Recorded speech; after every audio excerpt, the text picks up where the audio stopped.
Trade is not the only area where Republicans are questioning the president. A threat issued from the White House yesterday to possibly revoke security clearances of 6 former national security and intelligence officials set off bipartisan criticism. Nick Schifrin has the story.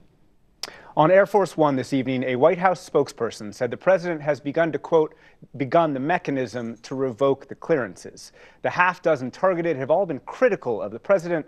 Press Secretary Sarah Sanders, who first announced the threat to revoke yesterday, said the former official's comments on the administration's Russia policy were inappropriate.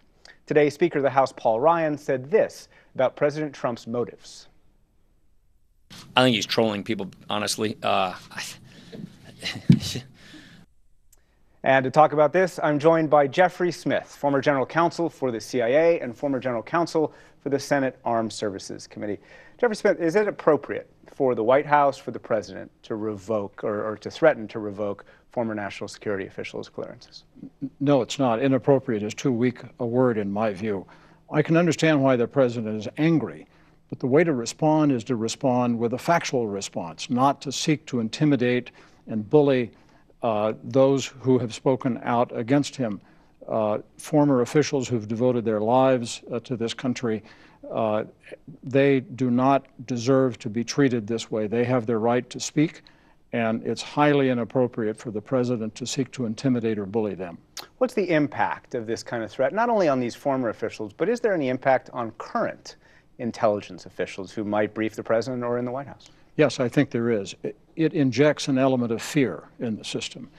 The clearance is essential to the performance of your job, and there are rules for how you get a clearance, and there are rules for how a clearance is revoked. And the president has just publicly said that these clearances must be revoked. That's never happened before, not even in the McCarthy or Nixon era. And what that does is it creates an atmosphere of fear in the national security communities that if an individual, a serving officer, speaks, even perhaps in private within the confines of his or her own agency, a politically appointed person might listen to that and think they are being disloyal and report them, and the president could say, well, they should lose their clearance. This element of fear is dangerous, and it will cause people to hesitate to tell the truth. We heard this White House spokesperson on Air Force One talk about beginning the process. Can the president just do this? Can he just say that the clearances should be revoked, and would they be revoked? Not without breaking all the rules that have been created by executive order. There's an executive order that lays out the, quote, adjudication guidelines for how a person is evaluated for a clearance, as well as what happens if a person no longer meets those guidelines. The president just simply can't say this person has revoked the clearances.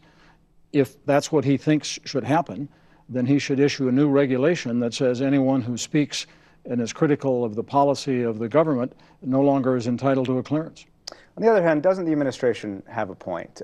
These former officials, or frankly many former officials, don't they monetize their clearances?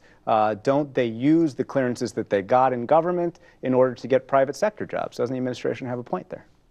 I'm not sure what the connection is between monetizing their clearances to perform legitimate work for companies or to advise the government, and the criticism that Ms. Saunders made yesterday that they have somehow politicized their clearances. It's just I don't understand the logic there.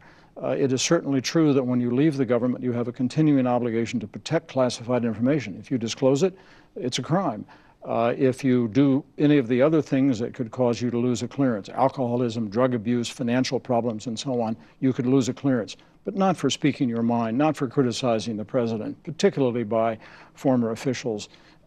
They write books, they teach classes, they contribute to the debate. It's an abuse of the president's powers, and I hope the agencies will resist it. You use the word abuse there. The president, the White House, argues that, well, these former officials are basically abusing the president. You had John Brennan calling President Trump's performance with Vladimir Putin nothing short of treasonous.